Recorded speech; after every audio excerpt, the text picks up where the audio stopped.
नमस्कार, स्वागत है आपका फायदेमंद फंड्स में। मैं हूं नीरज और आज हम बातचीत करेंगे एक नए फंड के बारे में। उसका नाम है Baroda BNP Paribas large cap fund और जिसे मैनेज कर रहे हैं जितेंद्र श्रीराम जी। काफ़ी लंबे अनुभव से इसको देख रहे हैं। तो लार्ज कैप पे इसलिए हमारा मन कर रहा था आज बात करने का और आपकी मुलाकात कराने का जितेंद्र जी से, क्योंकि बाज़ार जो है ना इस समय दो तरह के व्यूज़ चल रहे हैं। कुछ लोग कह रहे हैं कि काफ़ी महंगा है, कुछ लोग कह रहे हैं कि नहीं, अभी आप वैल्यूएशन के हिसाब से देखेंगे, अर्निंग्स के हिसाब से देखेंगे तो 2018 के आसपास ही है। मिड कैप में बहुत ज़्यादा तेज़ी है, लार्ज कैप अभी भी सस्ते हैं। तो हमने सोचा कि लार्ज कैप फंड के बारे में बात किया जाए। तो जितेंद्र जी से बेहतर और कौन सकता है हमें समझा सकता है। तो जितेंद्र जी, बहुत बहुत स्वागत है आपका इस शो में। तो इस शो का मकसद होता है कि अपने फंड मैनेजर से बातचीत की जाए, उसके विचार समझे जाए और साथ ही थोड़ा मार्केट का पर्सपेक्टिव उसके नज़र से क्या है वो समझा जाए। तो पहले तो हमें ये बताइए आजकल क्या चल रहा है बाजार में, कुछ समझ आ रहा है? बहुत बहुत धन्यवाद नीरज जी। एंड सबसे पहले तो आपके व्यूअर्स को भी बहुत बहुत धन्यवाद मेरे को यहाँ पे आने का मौका देने के लिए। जो आपने कहा बाजार में क्या चल रहा है, देखिए मेन चीज जो है ना इसमें दो तीन जो ब्रॉडर ट्रेंड मैं बोलूं जिस हिसाब से उसमें है। एक तो ये है कि एक तो हमारी एक बड़ी इवेंट पीछे गई है, वो जो इलेक्शन की थी। अभी एक तरह से 3.0 एनडीए का जो भी आएगा उसका जो पॉलिसी मेकिंग का एक आपको दर्पण मिलेगा जब बजट पेश होगा। तो उसका एक एंटिसिपेशन है कि फोकस एरिया क्या रहेंगे, नए सरकार के नए डायनेमिक्स क्या रहेंगे, वो सब पे लोग थोड़ा ध्यान देंगे। दूसरा रहेगा बजट में हमेशा एक चीज जो इंटरेस्टिंग रहती है वो टैक्स चेंजेस वगैरह की, उस पे थोड़ा बहुत ध्यान रहेगा। और तीसरा मैं थोड़ा सा हटके बोलूंगा कि ग्लोबल में भी एक बहुत इंपॉर्टेंट इवेंट आने वाला है, वो जो कि है यूएस प्रेसिडेंशियल इलेक्शन, जो कि अक्टूबर नवंबर में आ जाएगा। तो उसके ऊपर भी लोग थोड़ा बहुत चर्चा करेंगे। तो ये मेन जो है इवेंट्स है। और बाकी उसके अलावा अगर हम देखें तो अभी अर्निंग सीजन चालू ही हुआ है। आपने दो तीन टेक कंपनीज के रिजल्ट्स देखे हैं पिछले गए हफ्ते में। और अभी जो रिजल्ट सीजन आएगा ये एक तरह का रिपोर्ट कार्ड होता है कंपनीज का। तो हर आदमी ये देखेगा कि मतलब अर्निंग्स ऑन ट्रैक है कि नहीं। तो उस हिसाब से मार्केट अपना शॉर्ट टर्म जो भी व्यू बनाएगा और जिस रुख पे जाएगा वो इसके इन इन इवेंट्स के बेसिस पे ही होगा, क्योंकि आपका बजट भी अगले 7-10 दिन में आ जाना चाहिए। ओके। ये बजट वन ऑफ इवेंट मान के चलें या इससे कुछ बड़ी चीजें निकल के आने की संभावना है? देखिए एक तरह से ना बजट का रेलेवेंस थोड़ा कम तो हुआ है। जैसे नीरज जी आप जानते ही, जैसे जब से जीएसटी आया है, जो इनडायरेक्ट टैक्स के प्रपोजल्स हैं वो तो अभी जीएसटी काउंसिल में चले गए, तो वो अभी बजट के दायरे में आते नहीं है। लेकिन ये एक इम्पोर्टेंट पॉलिसी डॉक्यूमेंट है जो 3.0 एनडीए का है कि वो किस एरियाज में ज्यादा अपना फोकस जमाएंगे। जैसे कि आपने पहले देखा 1.0 में ज्यादातर रोड्स और इन सब में बहुत ज्यादा फोकस था। अभी 2.0 में आपने देखा रेलवेज और डिफेंस वगैरह में काफी ज्यादा फोकस रहा। अभी ये देखने की बारी है कि 3.0 में फोकस कुछ हटता है या it is going to be more of 2.0। तो बिकॉज ये एक तरह से पहला एक विजन स्टेटमेंट या पॉलिसी स्टेटमेंट है नए गवर्नमेंट की, उस हिसाब से ये काफी मायने रखेगी कि हम लोग फोकस एरिया क्या क्या आने वाले हैं उस पे ज्यादा ध्यान दें। रेट्स वगैरह में यू आर राइट, इसमें बहुत ज्यादा मतलब ये क्या है, ऊपर नीचे छोटे मोटे चीजें हो सकती हैं changes, but more policies focus in सब में ज्यादा ध्यान देना पड़ेगा बजट में। या बिल्कुल सही कह रहे हैं। आम आदमी की दिलचस्पी कम हो गई सर, इनकम टैक्स वो टच नहीं करते हैं इनडायरेक्ट टैक्स बाहर हो गए तो बजट सुनने का चार्म भी थोड़ा कम हो गया है लेकिन ये आपकी सही है कि फोकस शिफ्ट होता है क्या, चूंकि इस बार का जो मैंडेट है वो क्या ज़्यादा पॉपुलिज्म की तरफ शिफ्ट कराएगा, क्या इस पर लोगों की नज़र आएगी। इस लिहाज से बजट इंपॉर्टेंट और नेक्स्ट 5 ईयर्स का एक आइडिया भी मोटा मोटा मिले। एक जिक्र आपने किया यूएस मार्केट का या ग्लोबल मार्केट का, सर वहाँ तो एक एक स्टेटमेंट में देखिए आज चिप स्टॉक्स की क्या हालत हो गई। मतलब वाइट हाउस बोल दिया, फिर ट्रम्प साहब ने कुछ बोल दिया, जो अभी पता नहीं इलेक्शन में क्या होगा। तो क्या एक बड़ा रिस्क इस तरह का है इलेक्शन वाला बड़ा दूसरा क्वेश्चन भी इसमें जोड़ देता हूँ मैं। चीन में एक बहुत इंपॉर्टेंट इवेंट हो रहा है जिसके आउटकम के बाद शायद ग्लोबल मार्केट में इम्पैक्ट पड़े। अगर जो सोच रहे हैं लोग, एनालिस्ट लोग, कि एक बहुत बड़ा ट्रिलियंस ऑफ डॉलर का पैकेज लाने की तैयारी है। अगर ऐसा हुआ तो मेरा सवाल एक तो यूएस वाले इलेक्शन इवेंट को किस तरह से हम लोग देखें, एक एक स्टेटमेंट से ऐसा उतार चढ़ाव हो रहा है। दूसरा, अगर चाइना में कुछ बड़ा होता है, बहुत पंप करते हैं पैसा, तो क्या करेंसी का कोई एक रिस्क खड़ा होता है क्या?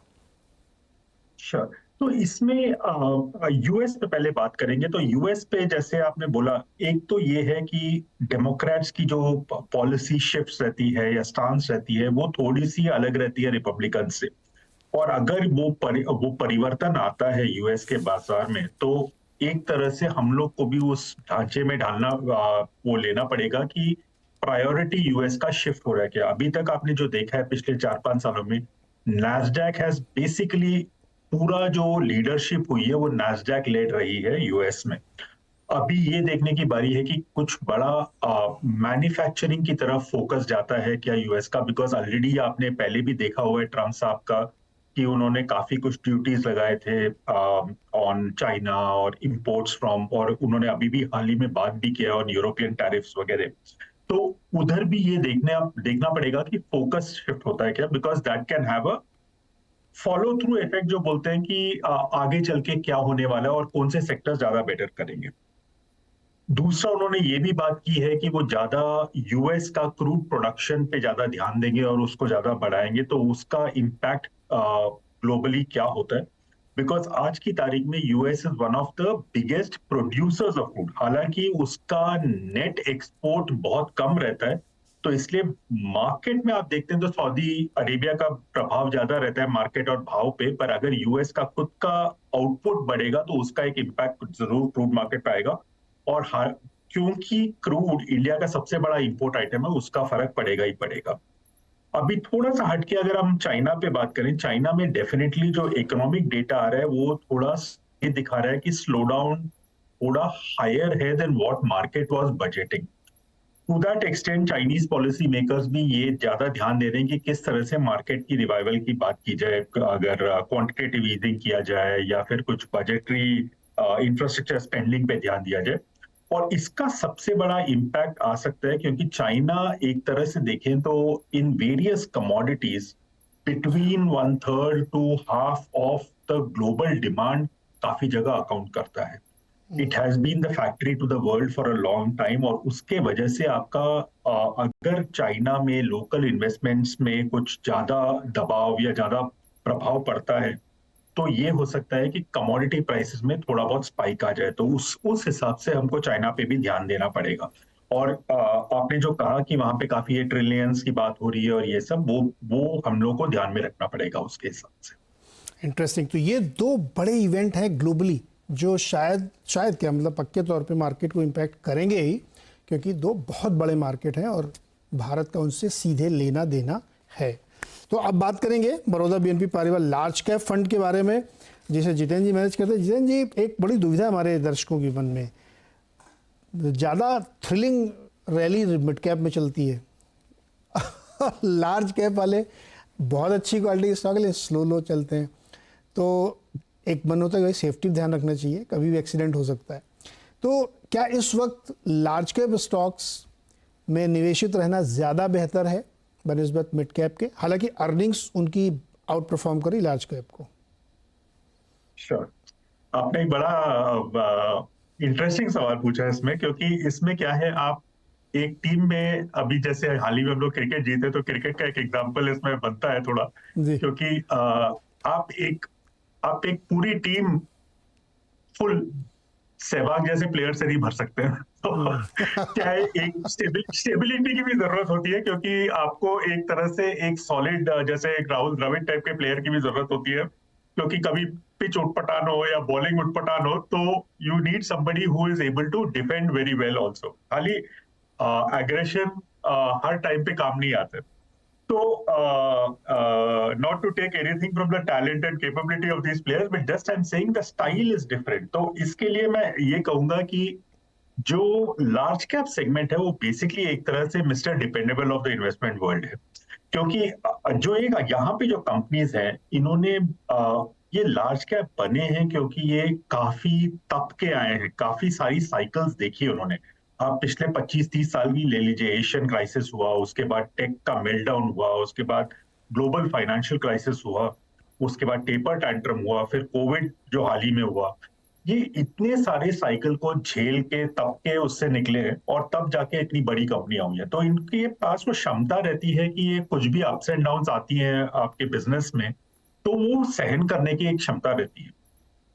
काफी कुछ जो mid cap and small cap में रहता है वो एक एक तरह से क्या होता है, एक दे हैव, कुछ कुछ कंपनीज में ये रहेगा कि उन्होंने बहुत सारी एडवर्स साइकिल्स नहीं देखी होंगी क्योंकि नए नए आए हैं, या कभी कभी ये होता है कि वो काफी मतलब whenever times go bad, वो उतना अच्छा परफॉर्म नहीं कर पाते। तो from that aspect large cap is something that one definitely needs to have in the portfolio. और दूसरा एक और एक इंटरेस्टिंग चीज जो ध्यान में रखेंगे कि एक है कि एक पैसिव की जो शेयर है, जो इंडेक्स फंड होते हैं, ईटीएफ फंड होते हैं, इनकी जो मात्रा है मार्केट में वो बढ़ती जा रही है। और टिपिकली जैसे जैसे आपका ईपीएफओ ज्यादा पैसा डालता है या फिर एनपीएस के पैसे आते हैं बाजार में या ग्लोबल ईटीएफ्स के पैसे आते हैं, वो ज्यादातर ये लार्ज कैप इंडेक्सेस की तरफ ही उनका झुकाव रहता है और उनको ज्यादा प्रभावित करता है।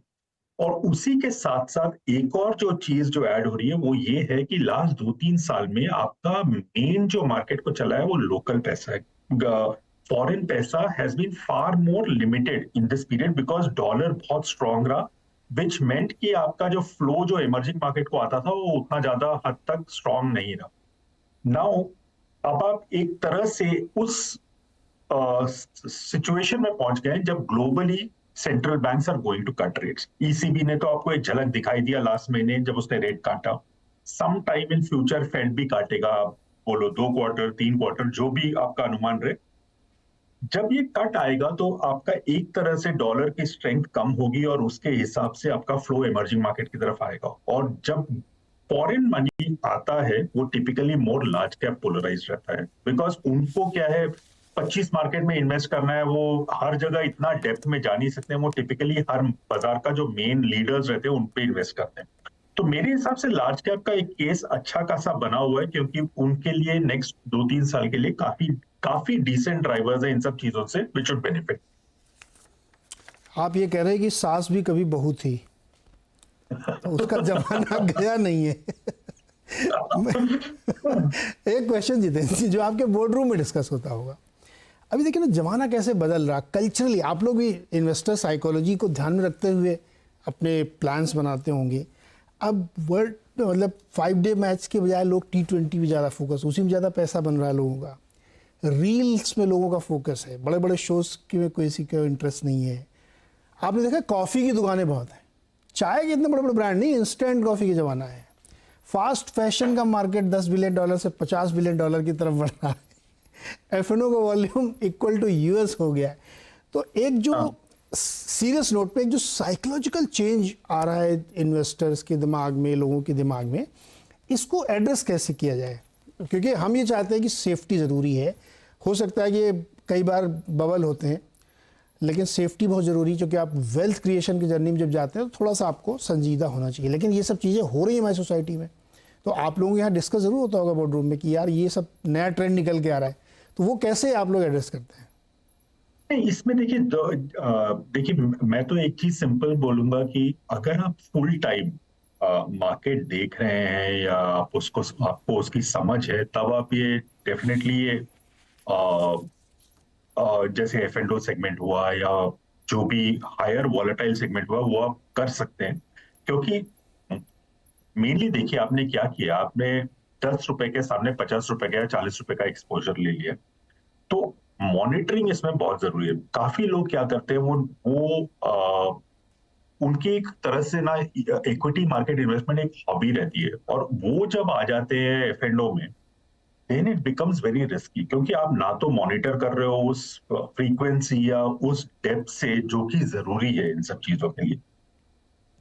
आप अगर उतना रेगुलरली मॉनिटर नहीं करते हो तो लेवरेज लेने में जो रिस्क आते हैं वो बढ़ जाते हैं। तो मेरे हिसाब से तो ये एक चीज क्लियर है कि अगर आप एक्टिवली देखते हैं मार्केट, आप एक्टिवली मॉनिटर करते हैं और आप बिना टिप्स पे एक्ट किए आप ज्यादा अपना खुद का काम कर रहे हैं, फंडामेंटल रिसर्च कर रहे हैं, तो may be you can do it. But problem ये है कि काफी लोगों के साथ वो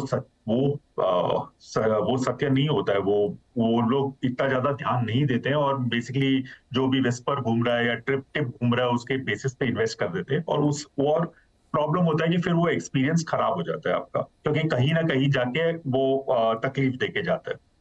to that extent I would say that if आप इतना रेगुलर नहीं है मार्केट देखने में, तो it makes sense to be more longer term investor rather than going into what is fashionable today. जैसे आपने बोला, ये जो हाई फैशन और क्विक फैशन का जमाना हो गया, वो एक तरह से एक लालच हो गया है कि मैं जल्दी से जल्दी जितना पैसा बनाऊं बनाऊं, बट वो उसमें वही होता है कि आप छुरी से खेलोगे तो हाथ कटने का भी चांस उतना ही रहता है उसमें। बिल्कुल। तो ध्यान तो आपको रखना ही पड़ेगा। नहीं नहीं, इसमें कोई शक नहीं कि देखिए पेशेंस हमेशा पे करता है, और इक्विटी मार्केट में तो डेफिनेटली बहुत ज़रूरी है कि आप समझदारी दिखाएं। यहाँ पे लेते हैं एक छोटा सा ब्रेक, और जब ब्रेक से वापस आएंगे तो उन सेक्टर्स की बात करेंगे जहां पे ये फंड अंडरवेट या ओवरवेट है। एक बार फिर से स्वागत है आपका फायदेमंद फंड्स में, और आज हम बातचीत कर रहे हैं Baroda BNP Paribas large cap fund के बारे में। तो जितेंद्र जी, फिर आपके फंड में हम लोग देखें कि किस सेक्टर पे आप ज़्यादा ओवरवेट हैं, क्योंकि इस समय लार्ज कैप में चॉइसेस भी थोड़ी सीमित हो जाती हैं। तो फिर किस तरीके की थीम्स, किस तरह के सेक्टर्स को आप मानते हैं कि यहाँ से आगे जाते हुए आउट परफॉर्म करेंगे वो? तो इसमें हम लोग जो अभी जैसी हमारी पोजीशनिंग है, फर्स्ट ऑफ ऑल मैं ये कहूंगा कि हम लोग का कंज्यूमर डिस्क्रिशनरी काफी अच्छा लगता है, जिसमें सबसे बड़ा रहता है ऑटो रहता है, फिर कंज्यूमर ड्यूरेबल्स वगैरह भी आते हैं इसमें। वो एक सेक्टर है जिसमें हम लोग को, जैसे ऑटोज में एक्सपोर्ट अपॉर्चुनिटी हम लोग को बढ़ते हुए दिख रही है। ऊपर से एक तरह का वैल्यू माइग्रेशन भी हो रहा है, क्योंकि जैसे आपकी गाड़ियां मूव कर रही हैं आईसी से हाइब्रिड, हाइब्रिड से ईवी, उसके वजह से एक तरह का बिजनेस ट्रैक्शन इंप्रूव हो रहा है इन सब कंपनीज में। सो वो हम लोग को काफी ठीक लगता है। सेकेंड मैं बोलूंगा कि हम लोग को यूटिलिटीज एक दूसरा सेक्टर है जो काफी अच्छा लग रहा है। आपने हाल ही में रिपोर्ट्स भी पढ़े होंगे, पेपर में काफी आर्टिकल भी आए थे, जैसे कि पीक डिमांड इस साल समर में हम लोग, भारत की जो पीक डिमांड थी वो 250 या 245 गीगावाट तक चली गई थी। तो डिमांड जो है वो काफी अच्छी है पावर की। और आपका बीच में क्या हुआ, एक फेज आ गया था कोविड के टाइम पे, जब आपने बहुत सारी कैपेसिटी नहीं लगाई, तो उसके वजह से सिचुएशन काफी टाइट है डिमांड सप्लाई की, और वो भी एक बेनिफिट आ रही है यूटिलिटी कंपनीज को। तो उसका जो पूरा इकोसिस्टम है वो भी हम लोग को अच्छा लगता है। ओवरऑल मैं अगर बोलूं, इंडस्ट्रियल्स हमारा थर्ड ओवरवेट है, बट ये एक ऐसा ओवरवेट है जहां पे हम हमारी ओवरवेट पोजीशन थोड़ी काट रहे हैं। बिकॉज ऐसा देखिए, ग्रोइंग इकोनॉमी में हर कुछ ठीक करेगा, लेकिन प्रॉब्लम आती है कुछ कुछ जगह वैल्यूएशंस कभी कभी they run ahead of the fundamentals. अभी जैसे वैल्यूएशंस की बात करेंगे तो इंडस्ट्रियल्स में कुछ कुछ पॉकेट्स हैं, जैसे डिफेंस हुआ या रेलवेज हुआ, जहां तो जो हमको लगता है कि उसमें काफी कुछ गुड न्यूज ऑलरेडी डिस्काउंट हो चुकी हैं स्टॉक्स में, और उसमें काफी मतलब रिस्क ज्यादा हो गए on the risk return matrix. हम लोग को पावर सेगमेंट अभी भी ठीक लगता है, इंडस्ट्रियल सेगमेंट अभी भी ठीक लगता है, तो हम लोग थोड़ा सा उधर बदलाव भी ला रहे हैं, और उसके साथ साथ थोड़ी सी हमने ओवरवेट पोजीशन भी काटी है। दूसरा, अभी हम बात करते हैं अंडरवेट पोजीशंस की। फाइनेंशियल्स हमारी सबसे बड़ी अंडरवेट पोजीशन है आज की तारीख में, क्योंकि जिस हिसाब से आपने देखा है कि आरबीआई एक तरह से कंसर्न व्यक्त कर रहा है कि क्रेडिट डिपॉजिट रेशियोज बहुत अधिक है सिस्टम में, आपको थोड़ा उसको टोन डाउन करना पड़ेगा। दूसरा, आपने इलेक्शन के बाद एक और चीज भी देखी होगी कि आपका खरीफ का प्राइसिंग आया, जिसमें थोड़ा बहुत बढ़ावा आया। उसके अलावा दूध के भाव बढ़े। दूसरा, अभी आगे चल के जैसे पावर के भाव बढ़े हैं या गैस प्राइसेस के भाव बढ़े हैं, इन सब की वजह से हम लोग को लगता है कि प्राइमरी आर्टिकल्स इन्फ्लेशन जो है वो थोड़ा सा एलिवेटेड ही रहेगा नियर टर्म, और उसके वजह से आपका जो रेट ईजिंग की जो स्टोरी थी बैंक्स में, वो इतनी जल्दी नहीं आने वाली है। तो उसके वजह से हम लोग उसमें अंडरवेट है। दूसरा एक और अंडरवेट मैं कहूंगा कंज्यूमर स्टेपल्स पे है। हालांकि ये हम लोग रिव्यू कर रहे हैं, बिकॉज पिछले 2 साल से because of a weaker monsoon, थोड़ा सा जो प्रॉब्लम्स रही उसके वजह से आपका rural side was not doing as well. लेकिन अब जो हो रहा है कि मॉनसून इस साल, जो फोरकास्ट दोनों एजेंसीज ने किया, आईएमडी और स्काईमेट ने, उनके हिसाब से मॉनसून नॉर्मल रहनी चाहिए। उसके अलावा हम लोगों ने ये सब जो प्राइस इंक्रीजेस देखे, they are pro farmer, so to some extent wealth moves to farmers from से urban users and all that. और वो जब फायदा आएगा तो वो आपको किस तरह से खेलना है उसके लिए कई तरीके हैं। हो सकता है आप ट्रैक्टर से खेलें, हो सकता है आप टू व्हीलर से खेलें, हो सकता है आप क्रॉप प्रोटेक्शन, क्रॉप केमिकल से खेलें, या एफएमसीजी से खेलें। But something we are very actively seeing कि अगर इधर कुछ पॉलिसी चेंजेस पॉजिटिव दिशा में होती है तो हम लोग को इसमें क्या लेना चाहिए। जी सर, बहुत इंटरेस्टिंग मुझे लगा कि बहुत कम फंड मैनेजर जो एक्सेप्ट कर रहे हैं कि हम फाइनेंशियल्स पे अंडरवेट हो रहे हैं थोड़ा, क्योंकि वेटेज है तो सबको लगता है कि वो वेटेज ही रहना चाहिए। लेकिन एक बहुत इसमें थोड़ी सी मुझे आपसे और बात करनी है। अभी जो अपना हम लोग देख रहे हैं ना, कंज्यूमर डिमांड वाले लोन्स बहुत बढ़ रहे हैं, जिस पे आरबीआई ने वेटेज भी बढ़ा दिया और आगे जाते हुए इसका असर भी दिखेगा। बहुत सारी कंपनीज देखें हम लोग इक्विटी रेज कर रही हैं, तो उनको डेट की शायद ज़रूरत भी नहीं है, तो इसलिए जो एक्चुअली जो जिसके लिए डेट होना चाहिए वो होता दिख नहीं रहा है, और इसीलिए बहुत ज़्यादा एनकरेजिंग सिनेरियो नहीं कह सकते बैंकिंग और फाइनेंशियल सेक्टर्स में। क्या ये भी एक बड़ी वजह है जिससे थोड़ा सा इससे दूरी फिलहाल रखना चाहिए? देखिए, फाइनेंशियल्स है बहुत बड़ा सेक्टर, और मेरे हिसाब से जब भी फॉरेन पैसा वापस इंडिया की तरफ आएगा तो एक सब्सटेंशियल पोर्शन उसका फाइनेंशियल्स में जाएगा।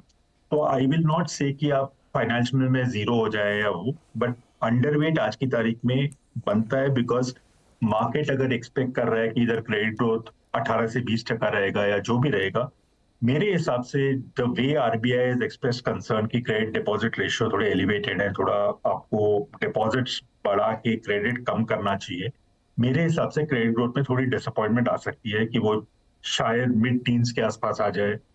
देखिए, एक चीज जो अच्छी हुई है वो ये है कि एसेट क्वालिटी लार्जली स्टेबल है, सो एसेट क्वालिटी से हम लोग को तकलीफ नहीं आ रही है, बट ग्रोथ में थोड़ी सी हिकअप्स आ सकती हैं आगे। तो मेरे हिसाब से थोड़ा केयरफुल रहना है उधर, क्योंकि ऐसा है कि वो सेक्टर में शायद ग्रोथ इतना ना मिले जो मार्केट में मिल जाए। तो to that extent we think यहाँ पे underweight stance is justified to that extent. Correct. तो खर्चा कम अगर करेंगे तो बैलेंस शीट अच्छी रहेगी, ये तो बात पक्की है। अच्छा, एक और सेक्टर सर, आईटी, ये थोड़ा समझ में कम आता है, क्योंकि एक दौर था कोविड समय बहुत चला ये, फिर उसके बाद ठहर गया, फिर लोगों ने कहा कि अब यूएस में डिस्क्रिशनरी स्पेंडिंग नहीं, वहाँ का बीएफएसआई ठीक नहीं कर रहा है, फिर लोग एआई की तरफ चले गए, तो एक लंबा दौर इन्होंने गुजार लिया है। हालांकि वैल्यूएशन के लिहाज से सस्ते नहीं हैं, अभी भी बड़े स्टॉक्स जो हैं वो रिच वैल्यूएशन पे दिखते हैं, क्योंकि ग्रोथ तो 3-4% की है और आप वैल्यूएशन मांग रहे हैं 30, 40, 25, इससे कम चाहिए नहीं किसी को। तो क्या ये सेक्टर भी अंडरवेट रहने के एकदम परफेक्ट है और अभी साल 2 साल इसमें कुछ नहीं होना है? इंटरेस्टिंग सवाल पूछा आपने, क्योंकि मैं ये कहूंगा कि पिछले 1-1.5 साल से हम लोग भी इसमें अंडरवेट थे, लेकिन अभी हम लोग को लग रहा है कि इधर शायद एक बॉटमिंग आउट फेज आ रहा है, तो हम लोगों ने अंडरवेट काटा है इधर। हम लोग अभी ज्यादा न्यूट्रल की तरफ जा रहे हैं इधर इस सेक्टर में, क्योंकि देखिए इसमें काफी टाइम हो गया, जैसे आपने कहा कि काफी टाइम से वो ज्यादा सेक्टर चला भी नहीं है। और कोविड में क्या हुआ, एक बड़ा बूस्ट आया, क्योंकि आपके पास आपको मार्केटिंग, सेल्स एंड मार्केटिंग की एक्सपेंस बिल्कुल आपकी ना के बराबर हो गई, क्योंकि आप ना ट्रैवल कर सकते थे और ना ऑफिस चल रहे थे उस टाइम पे, सो आपने सब कुछ वर्क फ्रॉम होम कर दिया वहां पे। उसके वजह से आपका काफी खर्चे बच गए, मार्जिन शूट अप हो गए, और उसका गेन आपको 1-2 साल तक दिखा। जैसे जैसे आपका नॉर्मल सी आने लगी पोस्ट कोविड, तो ये मार्जिन वापस एक तरह से reverting back to trend line level का जो फेज था वो आया आपका, और वो जो मार्जिन घटा वो मार्केट को थोड़ा उतना इम्प्रेसिव नहीं लगा। साथ में आपका ग्रोथ भी थोड़ा बहुत ईट अप हो गया, क्योंकि आपने जैसे कहा एआई आ गया या ये सब आ गया, नए एरियाज आ गए, तो उसके वजह से वो भी चेंज हो गया। But what we are feeling is कि इतना टाइम ये नहीं चला है, और अभी क्या है, धीरे धीरे at least if we look at order flows, we are starting to see 2 major जो अर्ली इंडिकेटर रहते हैं। वो एक है कि ऑर्डर फ्लोज पिकअप हो जाएं, जो कि होने चाहिए, और जैसे जैसे यूएस में रेट कट आएगा, थोड़े बहुत ऑर्डर्स का केपेक्स की तरफ झुकाव भी ज्यादा रहेगा, so people will conclude more orders and all that. दूसरा जो रहता है कि एक दूसरा इंडिकेटर रहता है कि how is staffing shaping up, और हम लोग को लग रहा है कि जो डेटा पॉइंट्स आ रहे हैं स्टाफिंग के, people have again slowly started recruiting back from the last year, जब आप हर क्वार्टर देखते थे कि पीपल वेयर रिड्यूसिंग वर्कफोर्स। अभी क्या है, वो एक तरह से बेस फॉर्म हो गया और अभी से यहाँ से थोड़ा बहुत एडिशन आ रहा है। तो हम लोग को दोनों वजह से लग रहा है कि टेक प्रॉब्ली एक बॉटमिंग आउट फेज में, शायद एक आध क्वार्टर और ऐसे ही गुजारे साइडवेज, बट इवेंचुअली थोड़ा ग्रोथ पिकअप आएगा, तो इसमें थोड़ी बहुत पॉजिटिविटी आनी चाहिए। ओके सर, एक फार्मा वाला सेक्टर बहुत बड़ा है और उसमें तो बड़ा मुश्किल होता होगा लोगों को समझने में भी कि किधर जाएं उसमें। क्या वहाँ पे कोई बड़ी स्टोरी डेवलप होती हुई दिख रही है आपको, कंसिडरिंग कि यूएस में भी एक चेंज आने वाला है या आ सकता है और अपने डोमेस्टिक प्लेयर्स में? हाँ, इसमें एक जो यूएस के साइड से मेरे हिसाब से दो चेंजेस आ रही हैं। एक तो ये चेंज है कि एक टाइम पे हम लोग जब वो एपीआई की बात करते हैं, जो एक्टिव फार्मास्यूटिकल इंग्रेडिएंट जो मेन रहता है, जो इंडियन कंपनी सप्लाई करती हैं, उनमें annual double digit price erosion हो रहा था।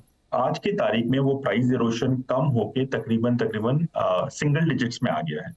तो जो मार्केट एक तरह से अजम्पशन लेके बैठी थी कि हर साल डबल डिजिट फॉल आएगा एपीआई प्राइसिंग में, रुपीस पर केजी या डॉलर पर केजी, जैसे भी आप गिन लें, वो प्राइस कटौतियां जो है वो कम हो गई हैं, तो वो एक पॉजिटिव है। दूसरा एक और फैक्टर जो एक पोटेंशियल रखता है पॉजिटिविटी के लिए, वो ये है कि यूएस में कंसिडरेशन है कि हम लोग चाइना से जितना खरीदते हैं उसको हम कम करें, मात्रा कम करें over a period of time.